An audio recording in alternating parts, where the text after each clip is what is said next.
So yeah, we have Fletcher Johnson on the right-hand side of your screen and Raja on the left, Esper versus Golgari. Yeah, I mean, as far as the matchup is concerned, I do kind of agree with you. I think play draw is probably one of the most important things, less so than the matchup, just because, especially with, the both of these decks have just incredible plays that they can make early in the game. Like you have Raja's deck that can curve a 2-drop into Glissa on the play, can help you draw additional cards. Same thing with Gix, Yawgmoth, Praetor. And then Fletcher has similar curves with like Deep Cavern Bat into Rafine. So yeah, play draw definitely a very, very important part of this.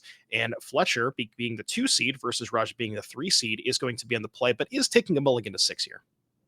Yeah, some of these games can be runaways where you have the 2-drop into 3-drop and you have the removal spell for their 3-drop and you kind of run away with it. But there are these games which drag out, and at that point, these micro decisions really do matter, and you get the kind of really decision-intensive standard gameplay that I think the format at its best has been known for historically. And hopefully we get to see some of that. Raja, for as much as we know and love him as a control player, and definitely in these other formats, he's brought that to bear. He's also known for these Raja decks, if you like, black-white Rajas, Rakdos Rajas, these scrappy black mid-range decks with some of his personal touches, some off-the-wall card choices. These are a hallmark of his competitive Magic career. We've seen him rack up a lot of wins with those in the past, and continuing that trend so far this weekend as well. Yeah, the classic Golgari Rajas. So Fletcher, looks like we're taking a look at 7 cards. I see a Virtue of Make Disappear, a Shieldred. I think there was a Denic in there, but probably not enough lands if Fletcher's going to go ahead and mulligan that down to 5. I mean, mulling to 5 on the play, especially in a format like Standard that you said is just a lot about resource management, is definitely not necessarily a death knell, but it is going to put Fletcher in a tough spot. But as we talked about, Fletcher does have a lot of card advantage mechanisms to kind of sort of put him back into, sort of undo those mulligans. Cards like Rafine, cards like things like Wedding Announcement, Virtue of Loyalty. So there is enough card advantage that maybe Fletcher can sort of undo this mulligan to 5. Yeah, that idea of card advantage has really become a lot more fluid in recent years, where there's this trend where every card just makes more cards, draws you more cards, creates lots of material on the board. And if you have enough of those, yeah, you can start on 5 cards. But if you have your Wedding Announcement here and a Rafine here and so on, like you can make up that difference pretty quick. And then also you can get those really aggressive nut draws where you go 2 into 3 and you curve out. And at that point, the opponent is going to have 4 more cards in hand than you, but it doesn't matter. They won't have time to cast any of those. So Roger's going to be very happy with how this is going so far, but not going to be taking anything for granted for sure.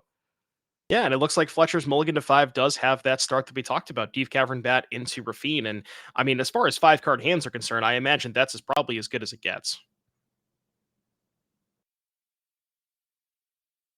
Yeah, I mean, you've got some other good 2-drops too, like the Subterranean Schooner and Denic, and which other 2-drops you play is like really a big point of contention between these various decks. But the one thing they all have in common is 4 copies of the Bat. This is a pretty innocuous card on the surface, but has quickly become this format-defining card, one of the most important cards in the format. And I think one of the coolest new cards is also a riff on an old favorite in Mesmeric Fiend. One of the coolest cards like that we've had in quite a while. Yeah, and we see the bat coming down on turn 2. Raja's hand is a whole bunch of lands, a Go for the Throat, a Preacher, and a Liliana. So Fletcher can maybe say something like take the Go for the Throat, hope that Raja doesn't draw a removal spell next turn, and then that's going to let the Rafine connect with the bat on turn 3, and even give you that Deep Cavern Bat to be able to sort of protect the Rafine against the Liliana. Yeah, and one thing you see as well is a lot of these boards are kind of fought in the air. So Bat into Rafine. At that point, you can have some big blocker, even with Death Touch, like the Preacher on the ground, and it just might not actually do its job as a defensive tool because everything's coming over in the sky. And so Raja's own Bat, if he's able to find one, cards like that, those are going to be pretty essential in kind of staving off this offense there. But as with Bat, there's always this risk that the opponent draws a removal spell and then they kill the Bat, they get their other removal spell back, they kill the other thing, and then the whole house of cards comes crashing down suddenly. Yeah, we see Mosswood Dread Knight to pick up here for Raja. We're going to go ahead and draw a card with that. Well, I'm pretty sure Fletcher's happy to see that because that means that we have an uncontested Rafine hit. So I imagine we'll see hit the battlefield, Deep Cavern Bat going in. I wonder, Fletcher thinking about holding up this Make Disappear. It's interesting because you also have the Virtue. You know that Raja is going to tap mana next turn, so you know you're definitely going to get some value off that Make Disappear. But it's interesting to see whether he wants to just sort of maybe play the Rafine, hope to find a land so you can double spell next turn. But yeah, very very interesting spot here for Fletcher. Yeah, and there's various things that Raja might attempt. So there's the Preacher that we saw. There's Liliana, which could force you to sacrifice either the Bat or the Rafine, and both of those are pretty high value. So yeah, Fletcher might decide it's better to either fight that on the stack or to make a more expendable token with a 2/2 with a Virtue that can go instead, and then maybe set up for a big immediate turn with Rafine after that. Yeah, and that, slight pause from Fletcher there. Maybe Raj is picking up on, maybe my opponent has the Rafine, was thinking about going for it. And maybe that actually influences Raj's decision on which 3-drop to play. Because we know he has a Liliana and a Preacher of the Schism. So if you're worried about Make Disappear, maybe you would commit your slightly weaker creature first, like that Preacher of the Schism, as opposed to going for that Liliana, which you probably have to assume is getting Make Disappeared. Yeah, there's this whole leveling war over what do I want to get countered, what do I want to resolve, and then you might think, well, I don't want this to get countered, but I don't want anything to get countered, so I'll just force Fletcher to use it, make him use his mana this turn, and deal with the problem that way. Maybe you think, well, by itself, this bat is just plinking away for 1 damage a turn. I can make Fletcher waste his mana and then find a window to sneak something through and not give him any chance to use and make disappear. So lots of ways you could slice it. Could even wait, to cast a 2-drop or something next turn, maybe. Roger's just going to force the issue right now, though, with Liliana. And so now Fletcher actually has this decision himself, right? Whereas if Roger casts the Preacher, then the Virtue token looks pretty unimpressive. You probably have to make disappear that thing. Now, do you want to fight this on the stack? Do you want to just cast your Virtue, get that out of the way? Lots of decisions at each point here. Yes, we do go for that Make Disappear on Liliana. Bat's going to come in and pick up a card from Rafine. Looks like it picked up another land. So, and I believe the draw step for a turn was a second Rafine. So Fletcher can maybe discard that second Rafine, keep that fourth land to maybe try to find a fifth for that Virtue of Loyalty. But we'll have to see how Fletcher wants to proceed from here. As far as the contents in Raja's hand that we know about, we really only know about a couple of lands and that Preacher alongside the Mosswood Dread Knight in exile. So, maybe if Raja can pick up another 2-drop here, can try to double spell. And that's one thing that I've noticed a little bit when playing Standard is kind of these turn 4s. A lot of these decks have a ton of powerful 2-drops, but the 4 is kind of the sweet spot where you just go land 4, double spell, and try to kind of maybe swing the corner, press your advantage, or if you're behind, you can sort of catch back up that way. Yeah, all of the cards in these decks are really good at what they do. And so the question of, well, how does my 3-drop line up against their 3-drop? That one's hard to really get an edge in. Whereas sometimes the best thing you can do is just use your mana efficiently. Make sure there's a turn where you can double spell. So a turn where you get to cut down their threat and play your threat, for example, or you play go for the throw and a 2-drop. You're like the Dread Knight on your turn 4. Those sequences can really help to break serve, and if you were behind, that can actually put you ahead and not just try and keep up. One thing you noted with Rafine is that's a phenomenal card, but it doesn't put you up on cards. It just kind of sifts through a bunch of cards at once. And so if you don't have many spare cards, which turns out you don't when you start with 5, then you get forced into really tough choices here. Like, do you discard the lands, which going long, like you want lands for your creature lands and cast the 5-mana Virtue half and so on, but you also just want your spells. Like if that Rafine dies, you want the next one to follow up. So if Fletcher just started with 7, he would have a lot more choices here, and some of those choices might be easier. As it is, though, every one of those micro decisions might actually matter a lot. Yeah, looks like we have a judge call here from Raja. Curious as to what this is about. We're stepping away from the table to ask a judge a question. Not sure if we can, if we have any idea what sort of that is going on. But yeah, like you mentioned, just with the Virtue in hand and Fletcher Fletcher, mulliging to 5 and having to discard that extra land or choosing to discard that extra land, it does make that Virtue a little bit worse because, that's kind of Fletcher's sort of not necessarily like I want to say catch up card, but Fletcher's a little bit ahead on board, so it's a card that kind of presses his advantage once you get to that 5 mana part of it. It's a card that, like, the game's sort of close, and then you play that 5 mana virtue, and you just put a counter on all your stuff, untap them, and that's kind of a way to swing the game from there. Looks like we are back here from Raja. Not exactly sure what the judge call was referring to. Looks like we're lining up a 2 mana play here. We're gonna go ahead and cast the Mosswood Dread Knight and pass the turn. So we'll see what Fletcher picks up. It was a copy of, I believe, Destroy Evil. So the hand being Virtue, Destroy Evil, and Rafine. And Fletcher immediately goes to combat, and that is going to happen. So we get a Rafine trigger here, and Raja's going to fire off a Go for the Throat. Yeah, maybe some question over when does Rafine have to choose a target, and then if the target of Rafine's ability is removed in response, exactly what happens. So it looks like the bat is going down, and the bat was okay. So Rafine connived onto itself. It looks like, yeah, trying to dodge that possibility of the bat dying and then that trigger getting countered. So the same decision back here for Fletcher again. Yeah, and this is a weird spot because Fletcher's hand is Rafine, land, and 2/2 drops, right? So ideally, Fletcher wants to go discard Rafine, play land, double spell. But then if you discard the Rafine and you know that Raja has the Go for the Throat from that bat, then Raja does have the clean answer for your last Rafine. So it's kind of a weird spot here for Fletcher. Looks like we're actually going to go ahead and keep that Rafine, which I think I like. Yeah, you kind of want that Rafine to be relevant because the first one survived, but then if that's the case, you have this backup copy just kind of sinking up the joint that isn't really doing anything. So Fletcher may decide, with so few cards, I don't want a conditional removal spell, but decides to keep the Destroy Evil just as a hedge against stuff like Preacher that he knows about, Shieldred, stuff like that. Yeah, so the hand is Plains, Destroy Evil, second Rafine here for Fletcher. Go ahead and pass it back to Raja, who gets in with that Mosswood Dread Knight. And we're going to go into the red zone. Mosswood Dread Knight, notably a very powerful card. I played a little bit with this Golgari deck, and I was very, very impressed with how it's just, you put your opponent in a lot of spots where they just really don't want to attack into it, and just like being able to kind of smooth out your draws. And even just on turn 2, a 2 mana 3/2 is still pretty good. Yeah, it's almost like you start with this core of really good black threats and black removal spells, and then you just decide which color to pair it with, and then that color decides which other 2 drops, which other 3 drops do you get access to. And yeah, this is one of the main draws to Golgari is Mosswood Dread Knight, just a really nice option at the 2 drop slot. Whether it's better than stuff like Schooner or Denick or all of these other options, you can debate that back and forth. Both players have kind of chosen their own camp there. But yeah, you see why the Dread Knight is such a big draw to this deck.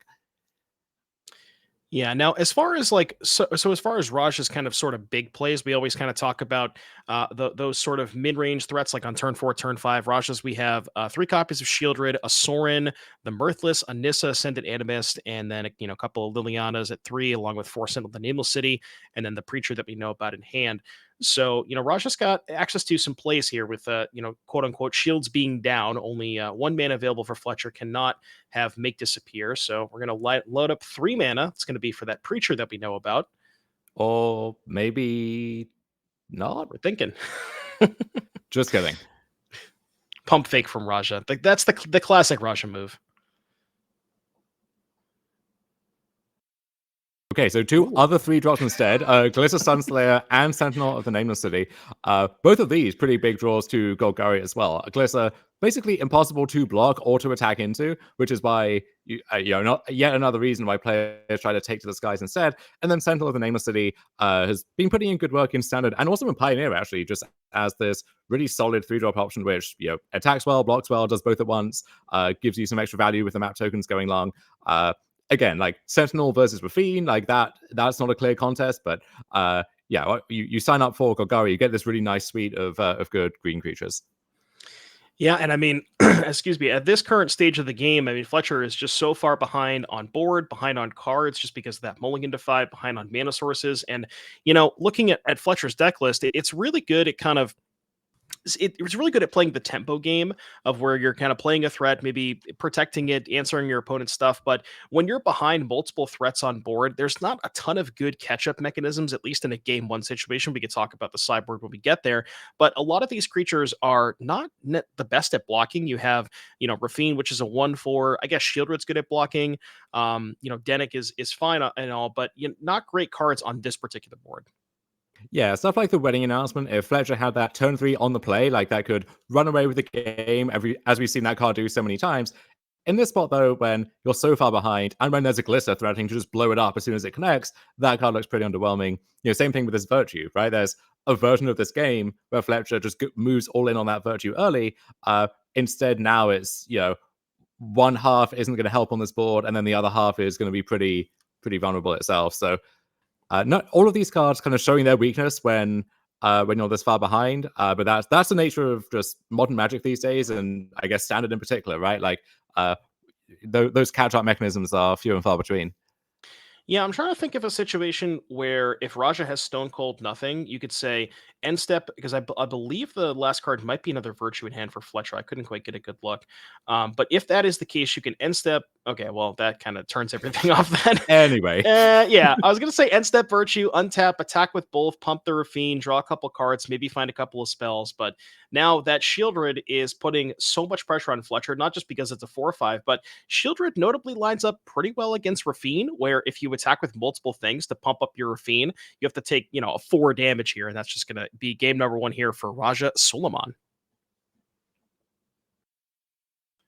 As we get you back over to the booth here while we talk about that. But I mean, that was pretty much just textbook. I mean, Fletcher did mulligan to 5, so kind of unfortunate situation there for Fletcher. We did talk about play draw mattering a lot, but it seems like mulliganing to 5 probably hurts a little bit more than being on the play.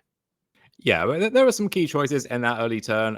Fletcher choosing to pass with the Mages appear, and then Raja choosing kind of what to feed into that, and then Fletcher then in turn choosing whether he wanted to use that or to deal with it in a different way. But once those initial exchanges had kind of resolved themselves, at that point, Raja had some breathing room. He wasn't just dead, and so yeah, starting up 2 cards and 2 good cards at that, 2 more Sentinels and Preachers and Glisters and so on. That was more than good enough. Yeah, definitely. So I don't know if it looks like we do have deck lists available. So let's get those on the screen for you. Fletcher Johnson's sideboard. Looks like we are working with 2 Fairy Mastermind, 2 Lauren of the Third Path, 2 Duress, 2 Destroy Evil, 3 Disdainful Stroke, a Negate, a Knockout Blow, and 2 Gix's Command. Don, what do you like from this sideboard? So could see more Destroy Evils coming in, deals with all of Preacher, Sentinel, and Shieldred, and some of the bigger stuff too. I think Gix's Command typically has been one of these backbreaking cards in these black midrange mirrors. Not sure how well that still holds up, but would not be surprised to see those come in. And then could also make a case for Fairy Mastermind just as another threat where you can you have some control over the timing, and sometimes you'll snag like a Glister trigger, or you play that in response to the adventure on a Mosswood Red Knight. You feel pretty good about your life. So I could see some of those coming in. No obvious cuts from the main deck. Maybe these Tidebinders are a little too tough to line up, although even on the play, you have more flexibility there. So that's one of the issues with these matchups sometimes is all your cards are pretty flexible and pretty good. That's why they're there. And so it's tough to know which of those are the weakest and can be sent to the bench. Absolutely. So that's what Fletcher has to work with. And then for Raja Sulaiman, go ahead and get that deck list on the screen for you guys. We have 2 Outland Liberators, a Nightclubber, 3 Tranquil Throwbacks, an Acklazotz, 2 Liliana the Veil, a Cutdown, 2 Duress, 2 Pilfer, and then a copy of Gix's Command himself. I know we talked about Acklazotz a lot in these mid-range matchups yesterday, and I assume that one's coming in here, Dom. Oh, I have to think so. The cut down as well, especially against the Rafine deck, and then Gix's Command for the same reasons we mentioned. You could make a case for the Lilianas as well, but that's the classic example of a card that gets a lot better on the play than on the draw. Would not even shock me if the main deck Lilianas were more marginal here with Raja on the draw. Maybe for game 3, if it comes to that, Raja can bring them back in. But I think the sideboarding and ins and outs are a little clearer from his side. Absolutely. So now that we've taken a look at the sideboards, we know that Fletcher is going to be on the play for this game. We kind of talked about how we thought Fletcher was going to be ahead game one because we run the play, but a mulligan to five kind of stymied that a little bit. But when you take a look at the sideboards and see who gets to improve more, do we still like Fletcher in this matchup? I think Raja improves a little bit more, but these decks are close enough and kind of similar enough in what they're doing, even though they're doing it with different cards, that I'm going to like whoever's on the play with the better starting hand for the most part. And I mean, both of these players have proven themselves extensively, but if you had to pick one of them, really hard to bet against Raja as your defending champion here. Absolutely. Yeah, that's that very good thing to point. Raj trying to defend the crown here. And as we have a little bit more time in between rounds, I'm wondering if we can maybe get the graphic on screen where we talk about the upcoming events. So we can go ahead and get that up for you guys. But there is an event coming up in February 17th to the 18th in Chicagoland, excuse me. That's going to be 10K Pioneer on Showdown on Saturday and 5K Standard on Sunday. I want to highlight that event because that is the event that is a week before the Pro Tour, and it is in the same city/area as the Pro Tour. So, with that Pioneer 10K Showdown on Saturday could potentially really define the Pro Tour, Pro Tour metagame. And there's going to be a lot of people that you may not recognize, or well, you would recognize, but you may not see at your, at every NRG Series event. And then we have April 20th to the 21st in Minneapolis. That's going to be Saturday, 10K Modern, Sunday, 5K Legacy. We have May 11th, 12th in Indianapolis. That's going to be Saturday, 10K Modern, Sunday, 10K Team Trios. I know a lot of people love watching these team events. And then June 22nd, 23rd in St. Louis, we have 10K on Saturday in Pioneer, and then Sunday is going to be the 5K in Modern. So that is the first series suite of events that we have upcoming for you guys this year. And if you want to be in the position that Raja and Fletcher are in right now, if you want to qualify and get into our series championship next year, you got to attend one of these events and win one of those showdowns. So but yeah, as we move to sideboarding, I think I kind of agree with you. I do kind of like Fletcher a little bit more on the play. If maybe Fletcher can maybe not mulligan a bunch this time. But yeah, I think just the curve of we saw that game, Deep Cavern Bat into Rafine. But one thing that you definitely mentioned is when you're Rafine is not necessarily card advantage. It's more card filtering / pressure. The connives can put counters. But when you're down on cards, Rafine's not going to necessarily get you back into that. And look, thinking about that schedule again quickly, worth noting that on top of that being the week before the Pro Tour, it's a week before the MagicCon, where we're going to have that $75,000 standard. Don't call it a GP, but effectively it's a GP. So that Sunday 5K standard event, good practice for anyone preparing for that. And of course, for the Pro Tour itself, you're going to see the winner of this event playing in that Pro Tour. There is an invite up top for first place on top of the money and the crown and the title and the invite to next year's championship as well. So a lot to play for in this event and a lot to play for at those early events next year as well. Very excited for that Chicagoland weekend and hoping to make it out to some of the others. As you mentioned, there's really nothing like team trios when you have that team that you really vibe with and everything's going well, and the Legacy fans get something for them as well. I know they've been excited to see Legacy back as well.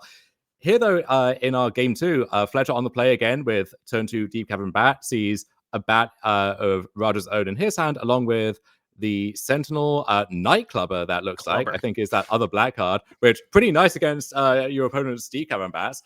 You see why that one's been brought in. Go for the throat, Mosswood Dread Knight, and then Boseiju and a Swamp there on the left. So yeah, Fletcher feels priced into just taking the clubber, because if he doesn't, some bats are getting clubbed before too long. Yeah, he definitely does not want to. Definitely does not want to get clubbed. It does make sense for Raja to bring it in. That was a card that I wasn't 100% sure of, but the more that I think about it, if you look at Fletcher's deck, you have the Deep Cavern Bats, you have the wedding announcements. So just being able to kind of, even if it's just answering, like a Deep Cavern Bat plus one token, that's about as good as it gets from the Nightclubber. So it does make a lot of sense for Raja to bring that in. Raja's hand pretty good though. Has the go for the throat to be able to answer that bat if he so chooses, and we're gonna rebat, as it were. Take a look at Fletcher's hand, and we have a couple of lands, a Virtue, and a Gix's Command. So not quite the bat into Rafine curve that we saw last game.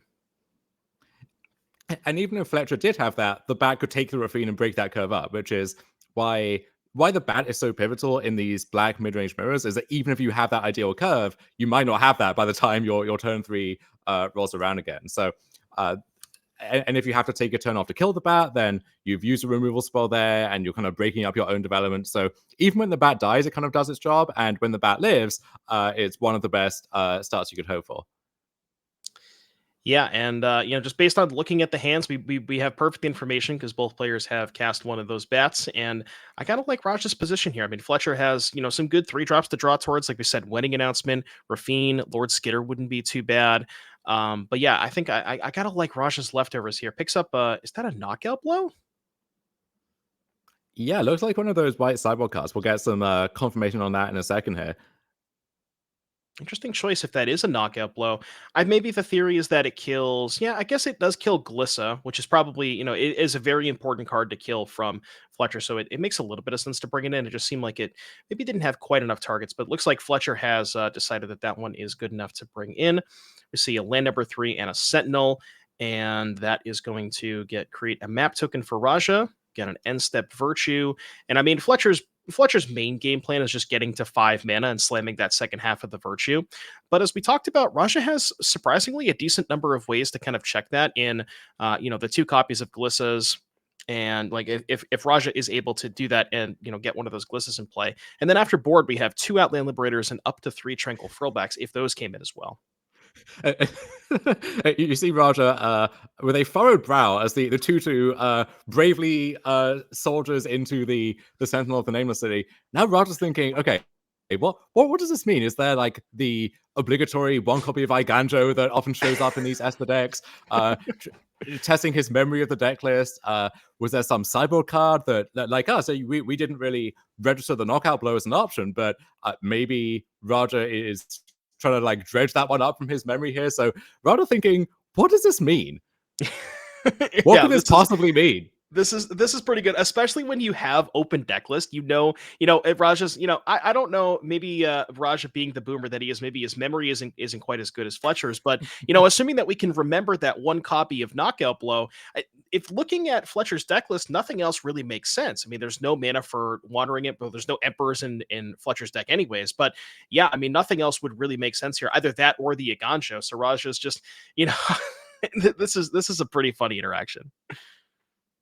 I would love this even more if it was closeless and you don't know what it's supposed to mean and you just bravely send it on in there anyway. And when they take it, when it's like, I don't know what this means, but I don't want to find out what this means, and they take it, you feel the moral victory, even if it's probably the correct play regardless. You feel like you got them. Yeah, and Raja does decide to block. And what's really important about that, Dom, is that map token is sitting there. If Raja had mapped on the Sentinel pre-combat to make it 5 toughness, assuming he hits a spell, the net knockout blow doesn't do anything. So that block is extremely important for Fletcher here. Yeah, once knockout blow is on your radar, it becomes a lot easier to play around, as these effects always do. But yeah, this is a spot where you can kind of get them for the first time when it comes up here. Yeah. Well, I mean, Raja knows there's only 1 copy of the 75, so it doesn't have to actually think about the second copy. But if we do go to game 3, maybe Fletcher has kind of put the fear of God in Raja. Now we got to think about whether or not we want to play around that in game 3 if we do get there. But this is kind of the exact situation that I was talking about earlier. Just wants to get to 5 mana to slam that Virtue. And also looks like Fletcher picked up a Shield Druid, which could, maybe cook a little bit. Mm-hmm. Interesting move here from Raja too.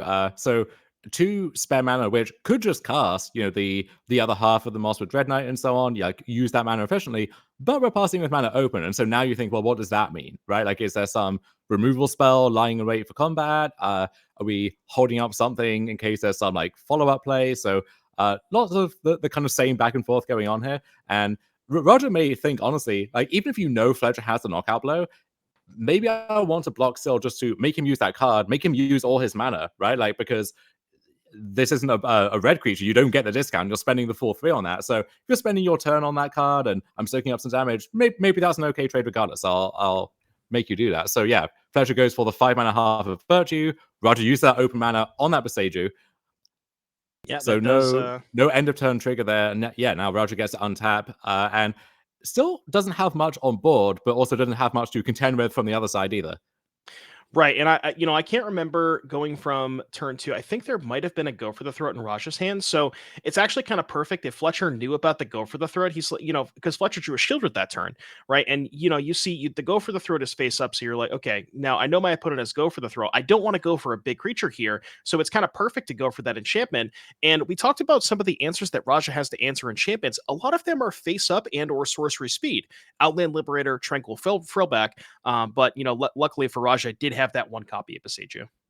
Yeah, the one that just sneaks into any green deck whose mana isn't heavily warped otherwise, and you kind of get to free roll that one on the house. Fletcher did see that with his own bat on turn 2, just hidden away among the lands there. But that given that that's always going to be an issue, like again, maybe you just force Roger to use it and clear the way for the next wedding announcement or virtue or whatever comes down the line. So a second bat here from Fletcher's side is going to take one go for the throat and see another. So that one's kind of a wash. Yeah, and you mentioned that kind of House of Cards thing. I mean, now we can just go for the throat the bat that has the clubber on it, untap, play the clubber, kill the other bat, and then get that other go for the throat back. So, I mean, Fletcher's House of Cards definitely a little threatening here against the go for the throat. So we'll have to see if there's a follow up. We know about the Shieldred, but Raja does have the Shieldred covered with that go for the throat. So Fletcher kind of in an awkward position here.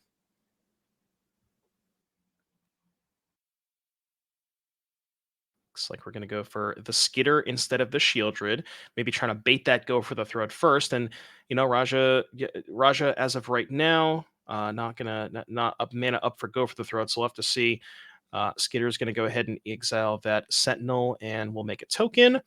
So yeah, I mean we could see something like go for the throat. You go for the throat. The bat that has the clubber, play the clubber, kill the token, and the other bat get the go for the throat, and then you kind of clear most things, but you do have to tap out of mana. But then maybe you can go for the throat on Raja's upkeep the following turn if that Shieldred gets played.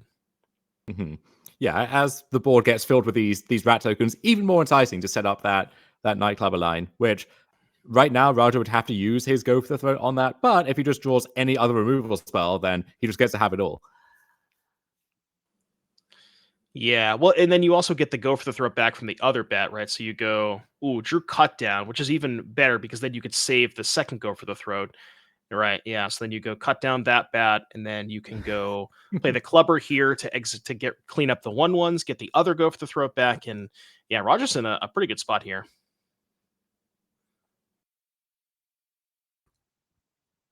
Fletcher has been successfully clubbed. Maybe you can justify an attack with a Dread Knight 2 now as well, or yeah, that one's going to come on in, and I assume this clubber was Blitz, so may as well get your card, get some damage out of that one while it's still around. Yeah, makes a lot of sense. Jam everything in there. Attack for 6. Fletcher at a relatively high 22, so can take a couple of hits there. From here, Fletcher has that Shieldred left over, but that one is covered from the go for the throat. And yeah, I don't, Fletcher needs kind of a pretty big sequence of draws here. And Raja actually has 2 go for the throats. Remember, because we use the cut down. Yeah, but yeah, we use the cut down. So still has a go for the throat left over in the chamber for that Shieldred. So, Fletcher's going to need a couple of good top decks. There's that Aganjo that maybe Raja was playing around on turn 4.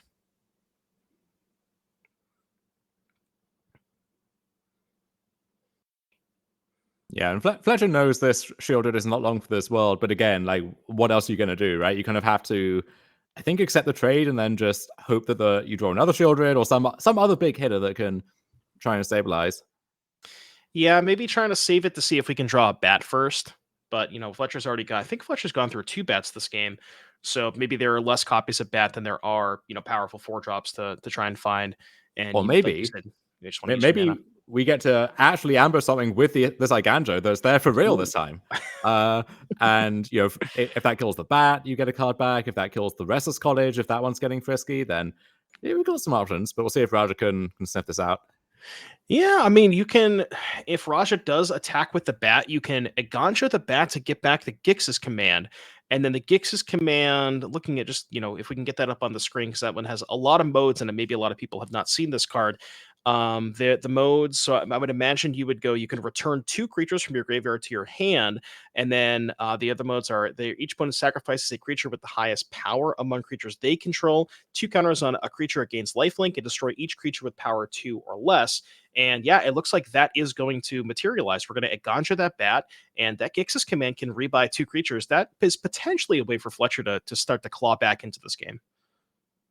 And one of those creatures could be the Shieldred, potentially, right? Like if you play the Shieldred, force out the removal spell, and then that's a nice high value target to get back. Roger then does have the Restless College that could try and eat it if before the Gix's command could rebuy it. So lots of kind of weird back and forths here over several turns potentially. But that other Dread Knight finally coming off the bench. That's another 3/2. And Outland Liberator. Okay, so yeah, this was one of those other sideboard cards I did think about, given that we've seen all of these virtues and running announcements and so on. It's another answer to those, and just a good thing to play on turn 2. If Fletcher has to play this reactive game, then you might get to flip that thing, and then it's a pretty scary attacker in its own right. So yeah, a nice little 2-drop there that you also pick up on the house by being in green.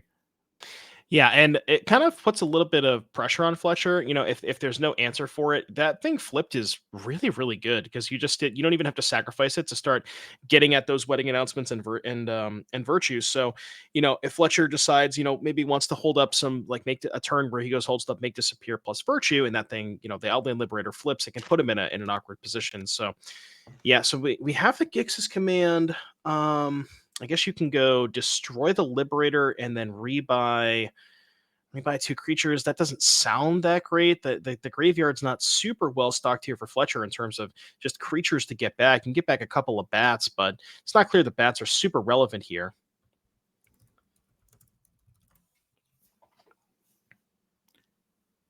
Maybe you could load out some counters and the lifelink on the 2/2, make it a 4/4, which now could try and start attacking, or that would be a pretty good blocker as well. But that one would be pretty vulnerable in its own right. So one of these modes looks pretty appealing, but then figuring out how to use the other one is easier said than done.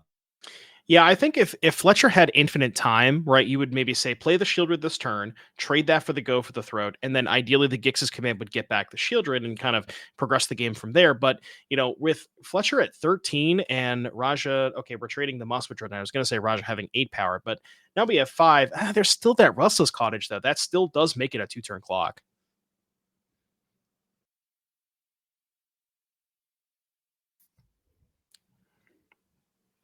So it looks like Fletcher lining up a Gix's command here. Curious to see the modes. My assumption would be regrowth 2 bats, kill the Liberator. Or I guess you could maybe kill the Dread Knight because it says, sacrifice a creature with the highest power among creatures they control. But if you kill the Dread Knight, then Raja can just, play them both from the graveyard next turn, and you're falling even farther behind on cards. So it looks like we are going to pick up those bats. Yeah, so I think the hope now is if Raja still just has one removal spell, you bat that away, you play the Shieldred survives, and then it gets a little bit dicey on that turn, but if you untap with the Shieldred, then maybe you start to feel good about things. Yep, exactly, because we do still know about the 1 Go for the Throat in Raja's hand. Does have the ability to play the Dread Knight from the graveyard, so Raja has kind of a sort of a perfect amount of mana where we can go play the Dread Knight from the graveyard, animate the Cottage, attack for 7 to put Fletcher on a 2-turn clock, while still casting that Dread Knight. So we'll have to see how Raja wants to move forward with the turn here, but it seems like a pretty good setup for me. Looks like we're not going in with the Cottage, we're just getting in there with the Dread Knight. Which almost is scary in its own way, because it implies Raja has lots of other good ways to use his mana. So that could start with just the Adventure Dread Knight from the graveyard, recasting one or both halves of that. Or it could be... That one's pretty good. Nissa for the full 7 mana. Jeez. So, yeah. So that one's going to start churning out. I think we'll start with an 8/8. Is that right? Yeah, so it starts with an 8/8. I know this one a lot. It's only going up from there, these tokens are only getting bigger, and threatening that overrun effect with there's at least 2 forests there. 2. Yep. So the So ultimate -7, being able to give all of your creatures +1/+1 and trample for each forest you control.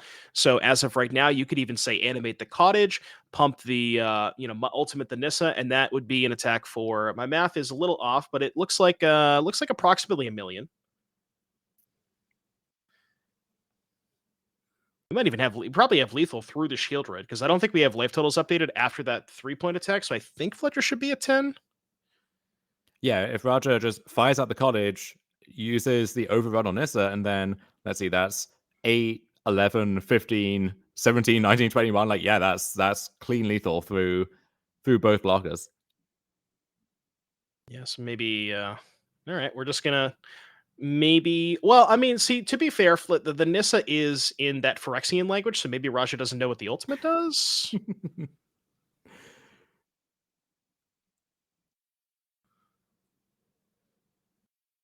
As a wise man once said, spare a thought for all the Phyrexian players who have to figure out what all the English cards do.